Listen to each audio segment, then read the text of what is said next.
क्या आप जानते हैं कि केदारनाथ को जागृत महादेव कहा जाता है।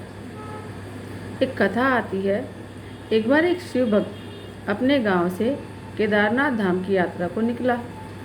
पहले यातायात की सुविधाएं इतनी थी नहीं, वह पैदल ही निकल पड़ा। रास्ते में जो भी मिलता उससे केदारनाथ का मार्ग पूछता, मन में भगवान शिव का ध्यान करता रहता। चलते चलते उसको महीनों बीत गए।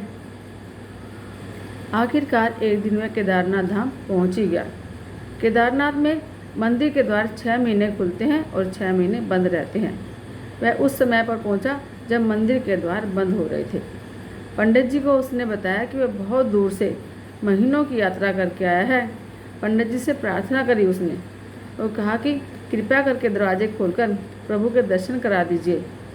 लेकिन वहाँ का तो नियम है, एक बार बंद तो बंद, अब नियम तो नियम है। वह आदमी बहुत रोया, बार बार भगवान शिव को याद करने लगा कि प्रभु एक बार दर्शन करा दो, प्रभु एक बार दर्शन करा दो। वह प्रार्थना सबसे कर रहा था, लेकिन किसी ने उसकी बात नहीं सुनी। पंडित जी बोले, अब यहाँ 6 महीने के बाद आना। 6 महीने बाद यहाँ के दरवाजे खुलेंगे। यहाँ 6 महीने बर्फ़ पड़ती है और ठंड रहती है। और सभी लोग वहाँ से चले गए। वह वहीं पर पड़ा हुआ रोता रहा। रोते रोते रात होने लगी। चारों तरफ अंधकार ही अंधकार, लेकिन उसको विश्वास था अपने शिव पर कि वे ज़रूर कृपा करेंगे। उसे बहुत भूख और प्यास भी लग रही थी। उसने किसी के आने की आहट सुनी। देखा तो एक सन्यासी बाबा उसकी ओर आ रहे हैं। वह सन्यासी बाबा उसके पास आए और पास में बैठ गए और पूछा, बेटा कहाँ से आए हो? उसने सारा हाल सुना दिया और बोला, बाबा मेरा आना व्यर्थ हो गया। बाबा ने उसको समझाया और खाना भी दिया और फिर बहुत देर तक बाबा उससे बातें करते रहे। बाबा जी को उस पर बहुत दया आई। वह बोले, बेटा मुझे लगता है सुबह मंदिर जरूर खुलेगा, तुम दर्शन कर पाओगे। मेरा आशीर्वाद है तुम्हारा। बातों बातों में उस भक्त को न जाने कब नींद आ गई। अब सूर्य के मध्यम प्रकाश से उस भक्त की आंखें खुली। उसने इधर उधर देखा बाबा को, लेकिन बाबा कहीं दिखाई नहीं दिए। उससे पहले कि वह कुछ समझ पाता, उसने देखा पंडित जी आ रहे हैं अपनी पूरी मंडली को लेकर।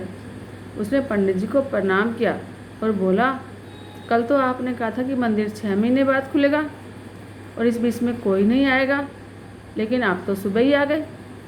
पंडित जी ने उसको गौर से देखा और पहचानने की कोशिश करी और पूछा, तुम तो वही हो ना जो मंदिर का द्वार बंद होने के समय पर आए थे और मुझे मिले भी थे। 6 महीने होते फिर वापस आ गए। उस आदमी ने आश्चर्य से कहा, नहीं नहीं, मैं तो कहीं गया ही नहीं। कल ही तो आप मिले थे ना मुझसे, रात को मैं यहीं पर सोया था और मैं तो कहीं गया भी नहीं। अब पंडित जी बड़े आश्चर्य में, उनके आश्चर्य का ठिकाना ही नहीं। उन्होंने कहा, लेकिन मैं तो 6 महीने पहले द्वार बंद करके गया था और आज 6 महीने के बाद आया हूँ। तुम 6 महीने तो यहाँ पर जिंदा कैसे रह सकते हो? पंडित जी और सारी मंडली हैरान थी। इतनी सर्दी में अकेला व्यक्ति कैसे 6 महीने तक जिंदा रह सकता है? जब उस भक्त ने उनको सन्यासी बाबा से मिलने उसके साथ की गई बातचीत बताई कि एक सन्यासी आया था, लंबा था, बड़ी बड़ी जटाएं, एक हाथ में त्रिशूल और एक हाथ में डमरू ले रखा था, मृगछाला पहनी हुई थी। पंडित जी और सब लोग उसके चरणों में गिर गए। बोले, हमने तो जिंदगी लगा दी, लेकिन प्रभु के दर्शन ना पा सके। सच्चे भक्त तो तुम हो, तुमने तो साक्षात भगवान शिव के दर्शन किए हैं। उन्होंने ही अपनी योग माया से तुम्हारे 6 महीने के कालखंड को एक रात में परिवर्तित कर दिया और कालखंड को छोटा कर दिया। ऐसा तुम्हारे पवित्र मन, तुम्हारी श्रद्धा और विश्वास के कारण हुआ। हम आपकी भक्ति को प्रणाम करते हैं। जय महाकाल, जय बाबा केदारनाथ।